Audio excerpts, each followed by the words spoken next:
এই যে ভাইয়েরা, আমগো যে এত সয় সম্পত্তি এগুলো সব কারা খাইব? এই যে সামনে কতগুলো জমি পড়ে আছে, বাপটা কিছুদিন আগে মারা গেছে, আল্লাহ জানে আমিও কবে মারা যায়, কিন্তু এই সম্পদগুলো আমি কারে দিয়া যাবো? ভাই ভাই পারতাছি না, এই সম্পত্তিগুলো আমি কারে দিয়া যাবো? ভাই আমারে দেন। ভাই আমারে দিয়ে দে। ভাই আমারে দেন।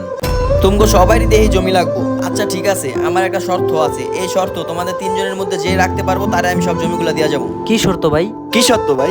কি শর্ত ভাই? আচ্ছা ঠিক আছে, তাইলে বলতাছি, তোমাদের তিনজনের মধ্যে যে আমারে জান্নাতের মাটি এনে দিতে পারবো তারে আমি সব জমিগুলো লেখা দিব। আমি পারমু। আমি পারমু। আমি পারবো ভাই। ঠিক আছে, তোমরা তিনজন আনলে তো ভালোই, কিন্তু তিনজনের মধ্যে যে আমাকে জান্নাতের মাটি এনে দিব তার নামে সব লেখা দিব। ঠিক আছে ভাই।